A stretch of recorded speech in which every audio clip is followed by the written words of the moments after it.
What a wonderful place to be. I want to acknowledge the traditional owners, the Gadigal people of the Eora Nation, those present and those that have been custodians of this wonderful land for many, many thousands of years.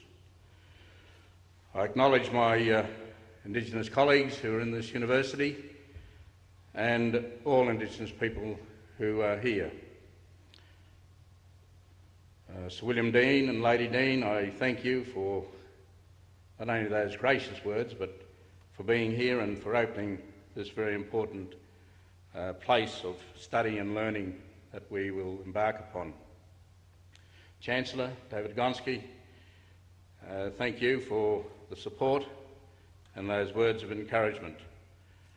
Professor James Donnell, Dean of the Faculty, I thank you also for the words of encouragement, and I know the continuing support that you give to us. Sarah Madsen, Dr. Sarah Madsen, I thank you for the hard work that she has done. She didn't say much about herself, but she's done a lot of hard work bringing this all together. And I want to thank all the members of the staff that have worked to bring this occasion together over the last little while. It may seem a little while, but for many of them it's been a very hard slog. But I thank them for this very wonderful gathering and for ensuring that people like yourselves have been able to get here. At the beginning of the month, I was camped on the banks of the Mary River in Western Arnhem Land, along with 100 other Aboriginal and Islander peoples who had met to discuss issues related to the use and management of the waters and their resources across northern Australia. The Mary River, as it is known to non-Indigenous peoples, is on the land of the Liminmil Ngari people, who live on and sustain their land and waters in the traditions of their forebears, while endeavouring to develop a tourism enterprise that is framed around sharing their country with visitors from Australia and other lands from across the seas.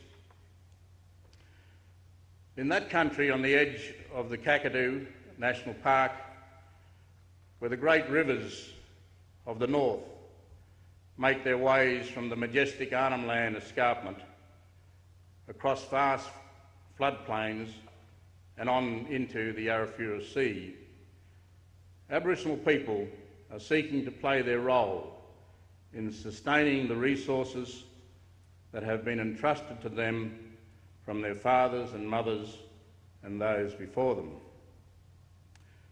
Whether they will be allowed to participate in the future is yet to be seen. Along with all other Aboriginal people living on Aboriginal titled land in the Northern Territory, the Liminmil Ngari people are subject to the provisions of the Australian Government's intervention legislation. In the wider context of the intervention, Aboriginal people, including the Liminmil Ngari people, are being required to cede control over their residential lands in the short term in order to receive services and infrastructure that are the right of Australian citizens, landowners or otherwise. In the longer term, they, like others of the North, stand to lose control of their ancestral lands and waters. But because Aboriginal society has been confronted with interventions in many different guises since the time of the arrival of the first convict fleet, the traditional owners of the Mary River country and other Aboriginal people across Australia will survive this latest endeavour by the uninvited, self-imposing society that engineers assimilation upon our people. The experience of this to date has been to diminish the integrity of our culture and to appropriate our traditional lands and resources. In the context of Aboriginal people and government interaction, Assimilation is aimed at achieving the original colonial dream, the assertion that Australia was terra nullius, land belonging to no one. This gloomy forecast is founded upon the experience and models to date of dealing with Aboriginal rights and interests, even legislated ones. It seems that even international declarations are equally meaningless when our government endorses but declines to sign such declarations. After 200 years or so, we have to question the philosophical underpinnings that form the relationship between Aboriginal peoples and the mainstream of Australia, especially via governments. What I believe is required is the courage and vision to create a new national framework for dialogue so that better designed structures for participation, infrastructure and service delivery can be agreed upon to respond to the challenges that change throws up to us, both from the past and what can be known for the future. In this context, it is not only the how of what has to be done that is deemed significant, but the why and on what basis should policy and strategy be determined for the challenges to the nation, and especially that facing the Aboriginal peoples of Northern Australia. The question that ultimately needs to be asked are, at what point does the dominant society cease to operate as a colonial invader and come to terms with the fact that the Aboriginal and Islander peoples of this land will continue to assert ownership and authority of the lands, the rivers and the seas of their traditional domain? When will arrogance and superiority give way for good faith negotiations between us over the shared management of the national estate, the equitable distribution of national resources and the full and proper political recognition of the Indigenous peoples as the first peoples of this ancient land, Australia? Excuse me. So long as the state continues to hide behind the notion of the Crown, the Aboriginal people will not be playing on an even playing field, nor will they receive fair and just outcomes. There's far too much national self-interest that is exclusive of the Aboriginal uniqueness to be otherwise. Debate or commentary about Aboriginal people's affairs are too often determined by the non-Aboriginal sector or designed to take place within the mainstream paradigm. Very seldom is the voice from within Aboriginal and Islander society and culture heard. Until, as a nation, we reach a different plateau of maturity in our quest for full nationhood, we will continue to be diminished as a society and will inevitably repeat the disasters of intervention, increased public sector domination over Aboriginal people's lives, continued removal of our children, high incarceration rates and increased destabilisation from our traditional homelands. This is how assimilation has manifested itself to us for the past 2 centuries. Australia, along with the rest of the world, is embroiled in a struggle for global survival.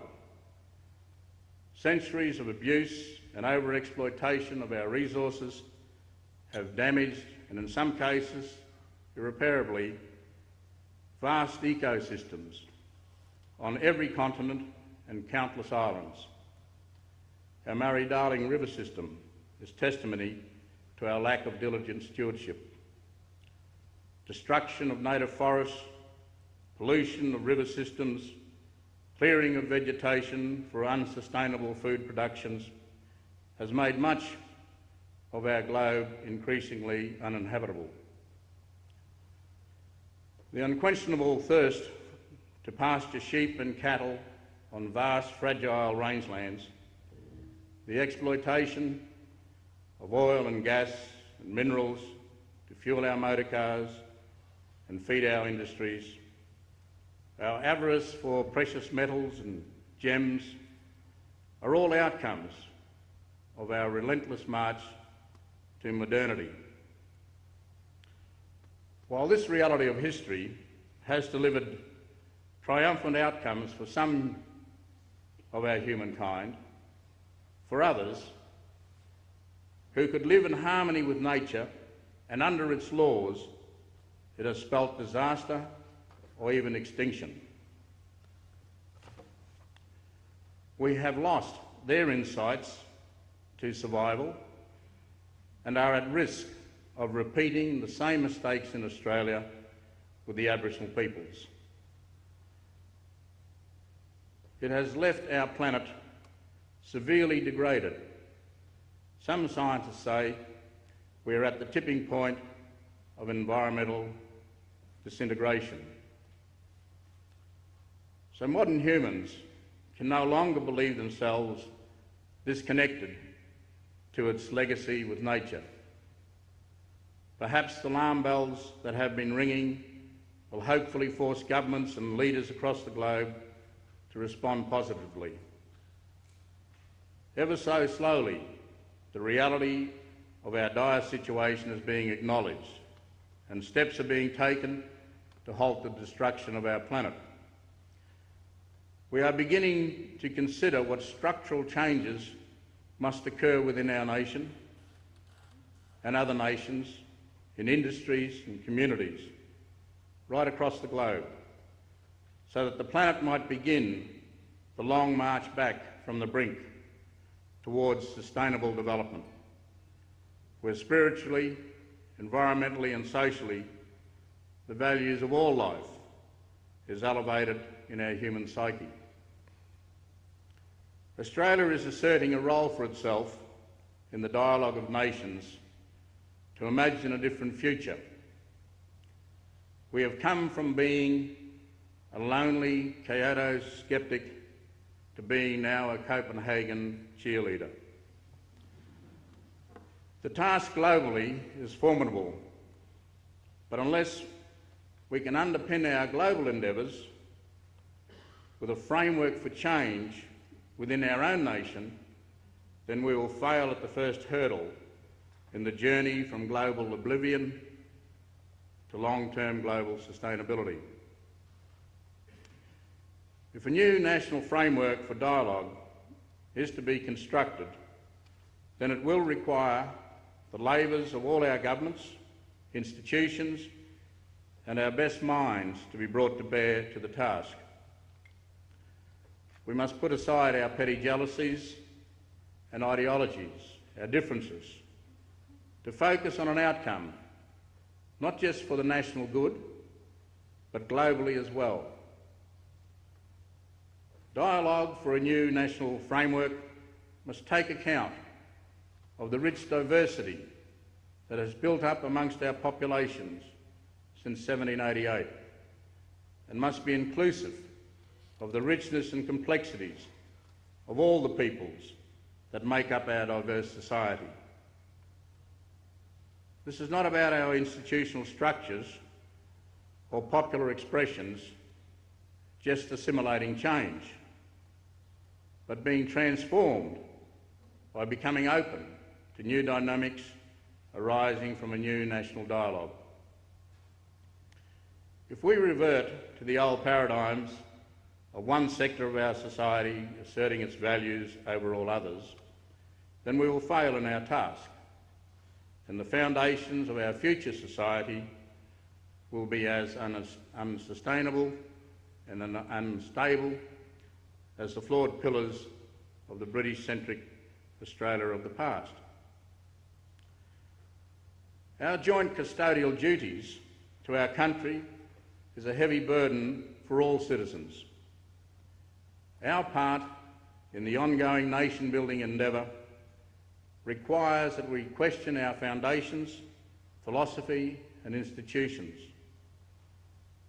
It is not the case that all the institutions of our democracy are broken. It is rather that some are becoming obsolete and cumbersome in responding to new challenges domestically and globally. There are a number of areas where I believe we must begin to focus our efforts in coming years. The cornerstone of the new national dialogue concerns whole matters of our governance and how our 21st century nation must adapt itself to the aspirations of all its citizens, whether they choose to live on the continent or overseas. There should be a consideration of the real legitimacy of our Constitution as a true reflection of our modern nation state.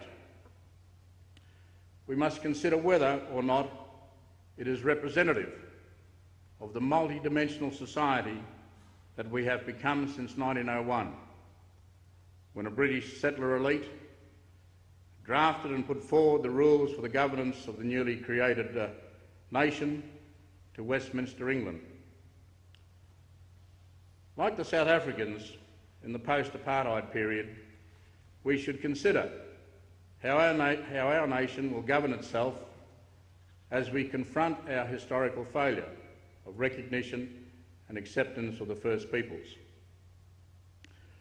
Redefining and restructuring our fundamentals will take time, but mobility of population, world citizenship for nationals, and loyalties to archaic sovereigns in an age of increasing communication sophistication makes home virtual rather than real. A national dialogue should consider the nature of the symbols and ceremonies that illustrate to the world the diversity of our peoples, the values that they represent, and the hopes and dreams that we have for the future. The smoking and blessing of the buildings that house our national institutions, ceremonies giving recognition to traditional owners at Parliament, courts, sporting events, and other important occasions are becoming more and more common. A national dialogue should negotiate how such ceremonies and symbols of recognition should be formally incorporated into all aspects of public engagement. It is no longer good enough to have Aboriginal art on the walls of our places of importance. The spirit of the land coming through that art must be allowed to shape and mould us as we go forward. Australia's land tenure system are based on 18th and 19th century values and ideologies, when colonial governments equated land occupation with development based on pasturing sheep and cattle on vast tracts of land too fragile to sustain them, or exploiting scant water resources for food production, and always to the exclusion of the interest of the traditional Aboriginal owners. The international effort to address global warming and climate change will in the future demand that nations begin to manage and use their national assets in a more considered way than they have in the past. And Indigenous peoples must be allowed to participate in the planning and decision-making in relation to these resources, as had been their rights and responsibilities prior to 1788. A national dialogue should engage Indigenous, government, environmental, agricultural, scientists, pastoral interests in negotiating how our land, water and sea resources can be effectively managed sustained and equitably shared in the future.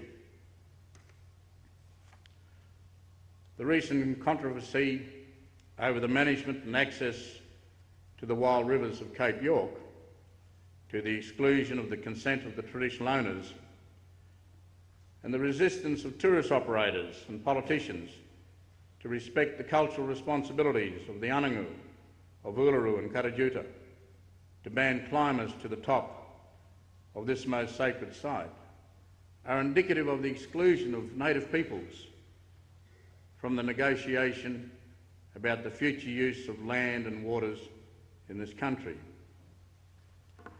Climate change, global warming and food security are not simply about developing alternative energy sources, finding ways to bury carbon dioxide in cavities in the earth, or the development of super seeds that double yields while using minuscule amounts of water. These might be useful starts, but they in themselves are never going to deliver long-term structural change, economic, social or environmental, in Australia or anywhere else on the globe. Human ways of doing things has to also change. Development and distribution of national resources, or natural resources, must involve processes of negotiation and consent that include the Indigenous peoples. On the Mary River 2 weeks ago, Aboriginal leaders and experts on land and water management sat at the table as equals with CSIRO and other scientists to discuss and plan for future engagement on matters of water management and sustainability across Northern Australia. We're all conscious of the damage done in other parts of Australia and want to ensure there is something more than best endeavours by governments and best practice undertakings by corporations. We require regional government as part of good government of our regions and resources, especially of water. This must be the model for the future, and such engagement must be formalised within our governance structures and not confined to the whim of only those agencies of society who have recognised that without such input from Indigenous peoples, the future management of our natural resources will be incomplete, at risk and open to abuse. As a consequence of industrial development post the Second World War, we have seen the movement of young people from the bush to the city, marking rural decline, and the use of fly-in, fly-out strategies by mining companies since the 1980s, all impacting on the demographics of the bush. As a result, Indigenous Australians have found themselves standing alongside a group of almost equally politically excluded Australians, those living in the northern half of the nation who are non-Indigenous, but who have chosen to contribute to the future of the nation by working for the development and sustaining our deserts of our northern coastal regions and the pastoral regions of the Northern Territory, Western Australia, South Australia and Queensland. Recent amalgamations of shires in Queensland and the creation of local government entities in the Northern Territory has seen the erosion of Aboriginal people's capacity in those regions to have a say in the management of their communities to the same extent that they had hitherto enjoyed. People in remote Australia, covering most of our continental mass, have found themselves more than ever subject to decision-making processes and priorities of governments and authorities in southern capitals, far removed from the reality of the lives of those in the bush. It is a paradox that the greater access to communication, road and transport has for many Australians meant a diminishment of political power rather than an enhancement of capacity to engage and contribute to regional governance. And this situation needs to be rectified. A cursory glance at the Aboriginal peoples living in the urban and more advanced parts of Australia tell us that they have not benefited exceptionally because of their location or the richness of opportunity that surrounds them as well. The dialogue for a new national framework will begin to open the discussion on how not only the north of the continent might be developed in a meaningful and productive way, so that its experiences and lessons of the past might form the basis for the creation of some new Northern Regional Development Authority based on what we know from what has occurred in the south. Such an authority must allow for regional participation with government and industry. Its function would be to preserve our great remaining wilderness regions, provide the basis for the fine elements, the first elements, I suppose, of the new emerging green economy, the creation of renewable energy sources, the development of sustainable low-impact tourism, assist to identify carbon abatement projects and opportunities, and promote the production for traditional food and medicine sources. These industries of the green economy are not incompatible with existing mining or food production industries, but we have the opportunity to plan for the inevitable development of Northern Australia so that we enhance our economy, provide meaningful employment for our children, allowing for the growth and development of Indigenous peoples, along with the sustaining of their cultures and the management of their traditional estates. Our Prime Minister, Mr Rudd, often speaks about turning a new page or a new chapter in the national narrative. The dialogue for a new national framework must not simply be about a new page, but the next book in a trilogy of human endeavour on this continent. The first book relates to the occupation and use of this land by the Aboriginal people, where the creation story began, and the laws, languages and customs of Aboriginal people and the land prevailed. The second book is about the colonial engagement and the 2 centuries of dispute and conflict between our peoples over occupation, causing the alienation for natives and the economic windfall at the expense of the environment and the native peoples for the colonial society. The third book must be about social, economic and environmental sustainability of the continent, where Australians address the challenges of the global world, develop and create new economies based on sound environmental practices. It must be a tale of regional reconstruction, where the unsustainable urban sprawl gives way to new green industries based in regional centres, where the standard of health service and education are equal for all Australians, where you're living in the bush becomes an advantage and not an impediment to your opportunities, where the exploitation of our natural resources is done in a sustainable manner, where the arrival of a mine in a region does not herald generations of social upheaval and disintegration for the people whose home and community sit alongside the mineral development. It must be where we take pride in the vitality and strength of the Aboriginal culture and spiritual realities, where the continent's first peoples are involved in all aspects of the negotiation of the nation's future, our rights and responsibilities are enshrined in the laws of the land and our ceremonies celebrated in the nation's institutions.